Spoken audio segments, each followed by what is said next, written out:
Hello दोस्तों, electrostatics नामक अध्याय के इस नेक्स्ट वीडियो में आप सभी का स्वागत है। दोस्त, आज इस वीडियो में हम लोग आवेश का क्वांटमीकरण का सिद्धांत पढ़ेंगे और इससे पहले वाले वीडियो में हम लोगों ने आवेश कितने प्रकार के होता है और आवेश का मात्रा क्या होता है यह पढ़ा था। आज इस वीडियो में शुरू करेंगे दोस्त आवेश का क्वांटमीकरण का सिद्धांत। आइए दोस्त शुरू करते हैं। देखिए दोस्त, यदि अभी तक आपने हमारे चैनल को सब्सक्राइब नहीं किया है तो प्लीज़ हमारे चैनल को सब्सक्राइब करें। यदि वीडियो आपको अच्छा लगे तो लाइक और शेयर और कमेंट ज़रूर करें। देखिए दोस्त, शुरू करते हैं आवेश का क्वांटमीकरण का सिद्धांत। दोस्त, आवेश का क्वांटमीकरण का सिद्धांत समझने के लिए हम आपके लिए दो एग्जाम्पल लेते हैं। मान लीजिए आपके पास दो वस्तु हैं।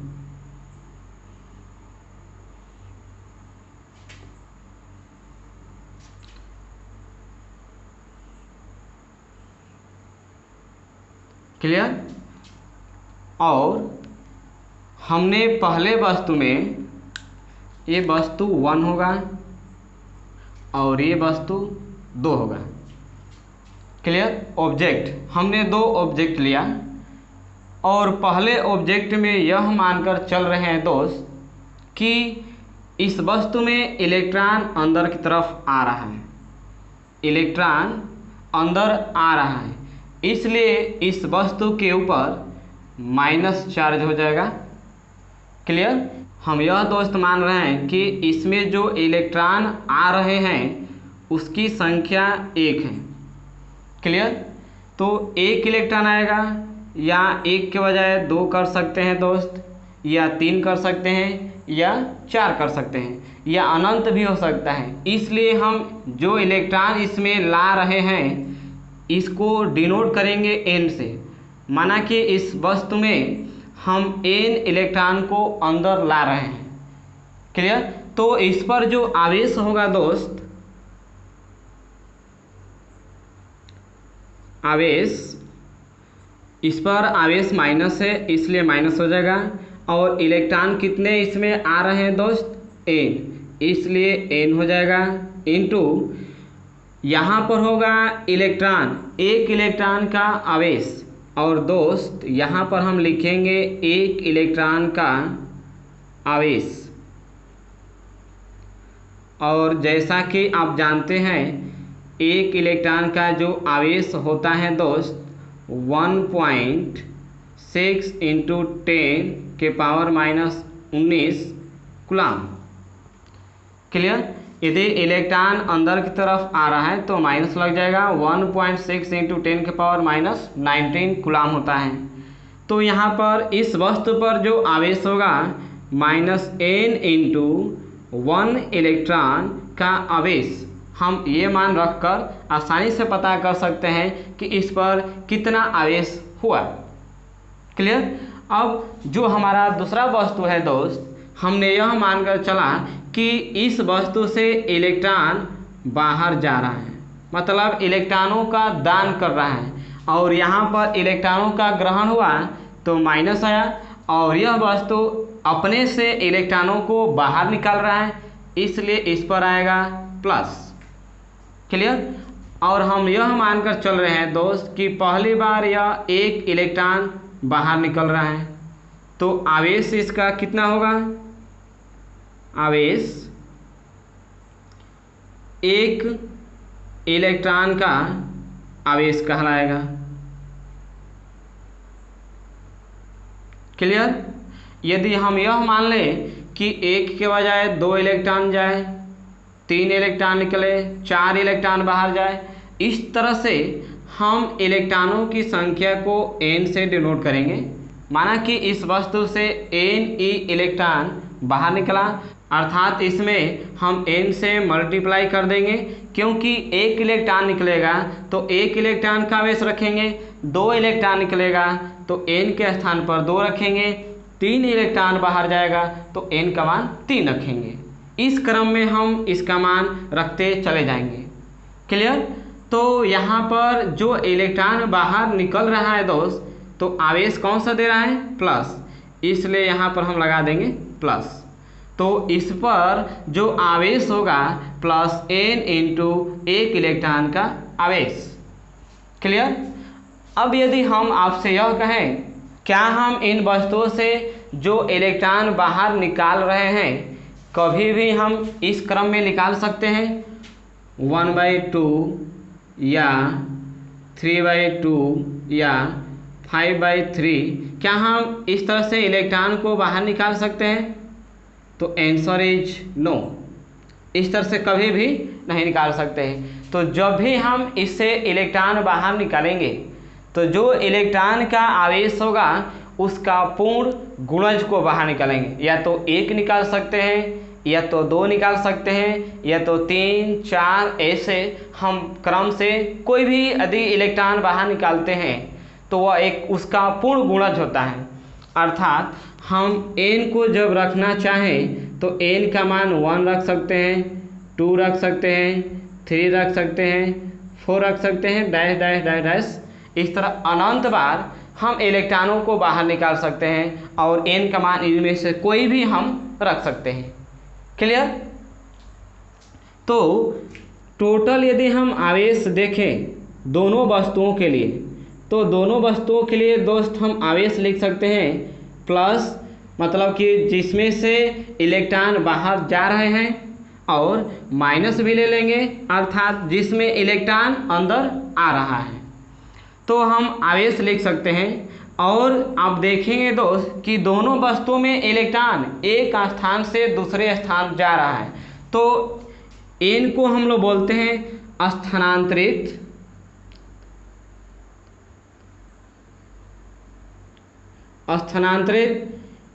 इलेक्ट्रॉनों की संख्या इंटू एक इलेक्ट्रॉन का आवेश, ये आपका फार्मूला है दोस्त। इसी फार्मूले के द्वारा हम लोग किसी भी वस्तु पर आवेश कितना है ज्ञात कर सकते हैं। और हम ये भी दिखा सकते हैं दोस्त कि स्थानांतरित जो इलेक्ट्रॉनों की संख्या है उसको डिनोट करेंगे n से, इंटू जो एक इलेक्ट्रॉन का आवेश है इसको डिनोट करेंगे e से, और आवेश को डिनोट करेंगे q से। और इस तरह से हमारा फार्मूला बनकर तैयार हो गया, q equal plus minus n into e. q हम लोग का आवेश है और n स्थानांतरित इलेक्ट्रॉनों की संख्या है और e एक इलेक्ट्रॉन का आवेश है। तो इस तरह से हमने यह देखा दोस्त कि आवेश का क्वांटमीकरण का सिद्धांत यह कहता है कि किसी भी वस्तु से जब इलेक्ट्रॉन बाहर निकले या किसी भी वस्तु में इलेक्ट्रॉन अंदर आए तो उस इलेक्ट्रॉन के आवेश का पूर्ण गुणज प्राप्त होता है, अर्थात बाहर निकलता है या अंदर आता है। आइए दोस्त इसके पदों को पढ़ते हैं। देखिए, इसके अनुसार किसी वस्तु पर आवेश, मतलब आवेश का क्वांटमीकरण का जो सिद्धांत है, इस सिद्धांत के अनुसार किसी भी वस्तु पर जो आवेश होगा इलेक्ट्रॉन के आवेश का पूर्ण गुणज होता है। जो भी इलेक्ट्रॉन होगा दोस्त उस इलेक्ट्रॉन के पूर्ण गुणज, यदि एक इलेक्ट्रॉन निकल रहा है तो एक ही निकलेगा, या तो 2 इलेक्ट्रॉन निकल सकता है या तो 3। आवेश का न्यूनतम मान प्लस माइनस के साथ 1.6 इंटू 10 के पावर माइनस 19 कूलाम होता है, जो कि एक इलेक्ट्रॉन का आवेश है। क्लियर। जो प्लस माइनस 1.6 इंटू 10 के पावर माइनस 90 कूलाम है दोस्त, वह एक इलेक्ट्रॉन का आवेश है। तो इस तरह से दोस्त हम आवेश का क्वांटमीकरण का सिद्धांत का डिफिनेशन अर्थात इसका एक्सप्लेनेशन कर सकते हैं। आइए दोस्त अब हम लोग देखेंगे द्रव्यमान में परिवर्तन। देखिए, आइए दोस्त अब हम लोग पढ़ेंगे द्रव्यमान में परिवर्तन। क्या किसी भी वस्तु से जब इलेक्ट्रॉन बाहर निकलता है या बाहर से इलेक्ट्रॉन अंदर आता है तो क्या उसके द्रव्यमान में कोई परिवर्तन होता है या नहीं, हम आपको एग्जाम्पल द्वारा समझाएंगे। देखिए, सबसे पहले आप एक उदासीन कोई वस्तु लीजिए। हम आपके लिए एक उदासीन वस्तु लिए हैं, यह है उदासीन।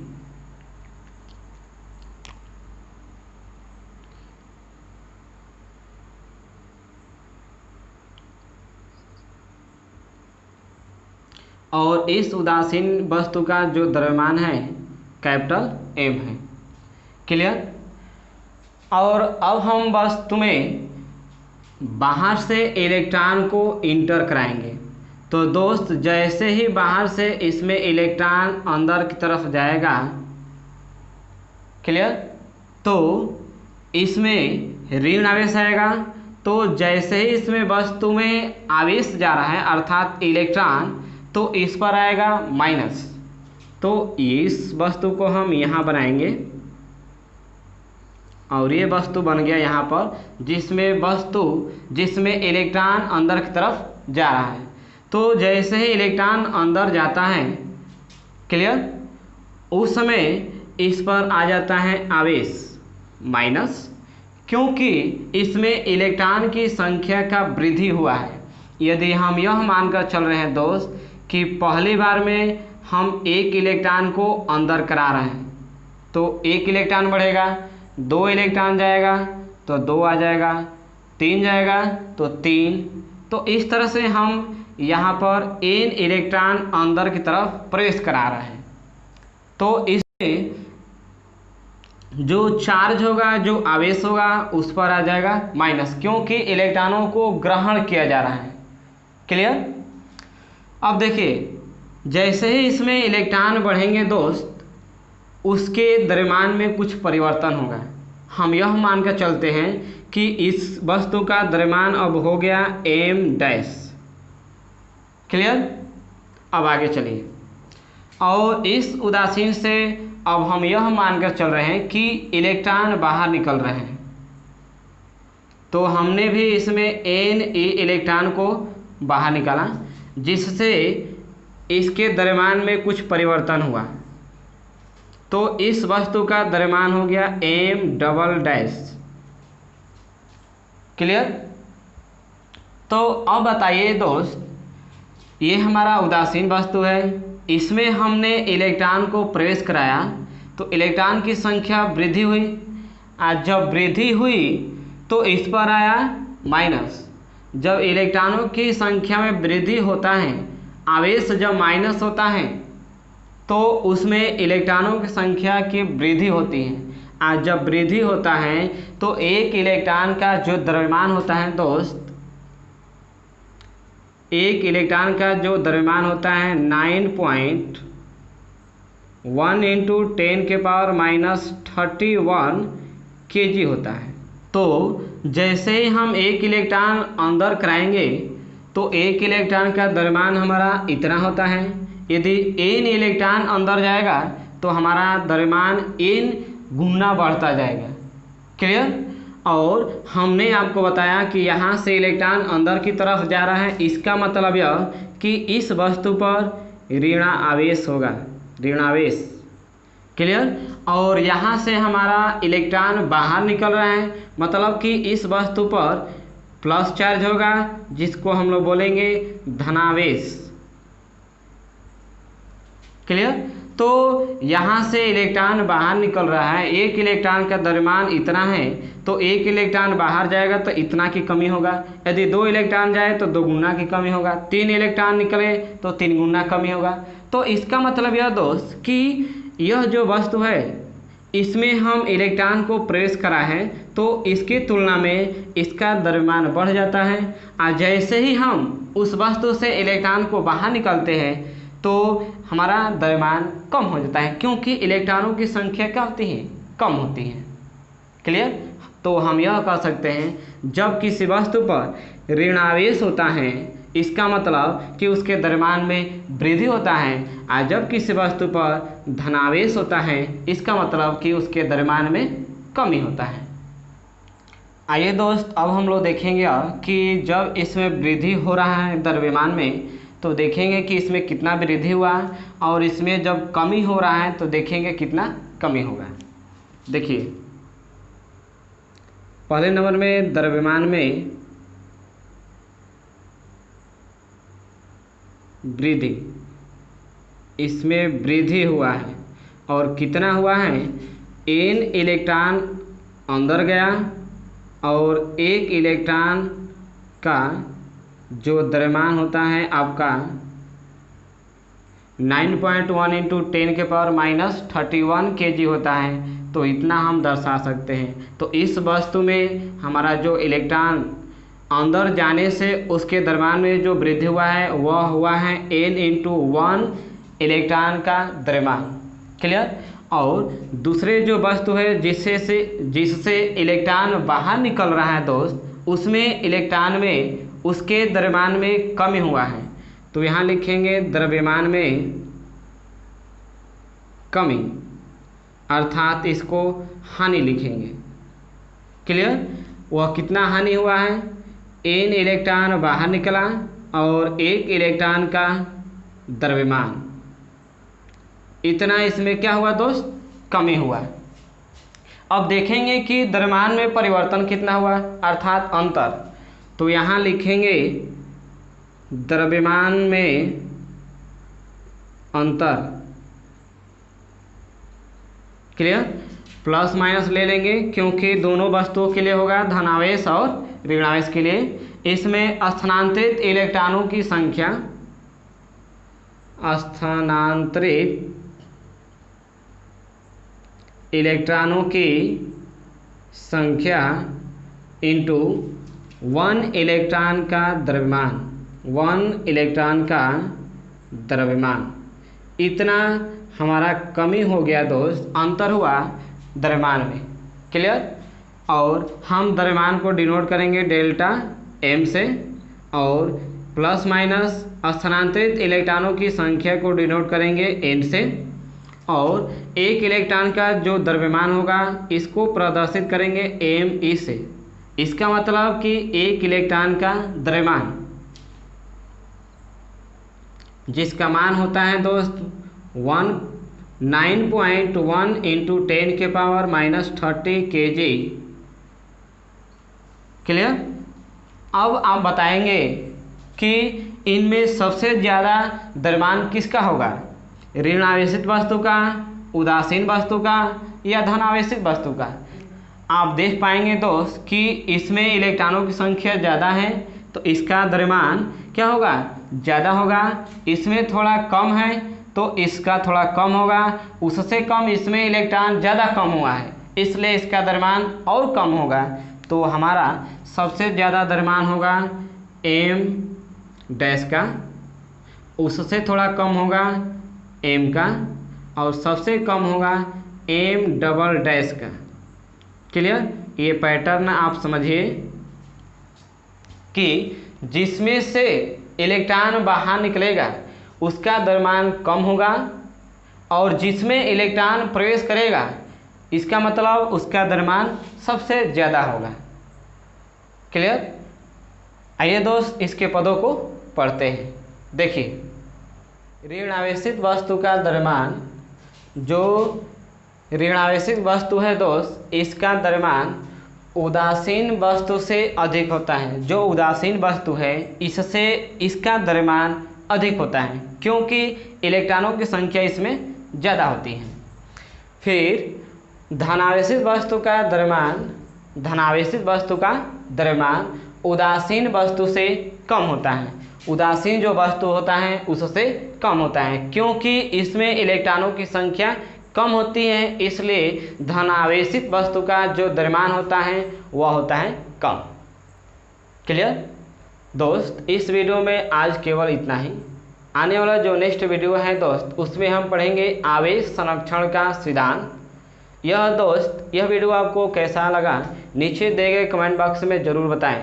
यदि वीडियो आपको अच्छा लगा है तो लाइक करें, शेयर करें और कमेंट करें।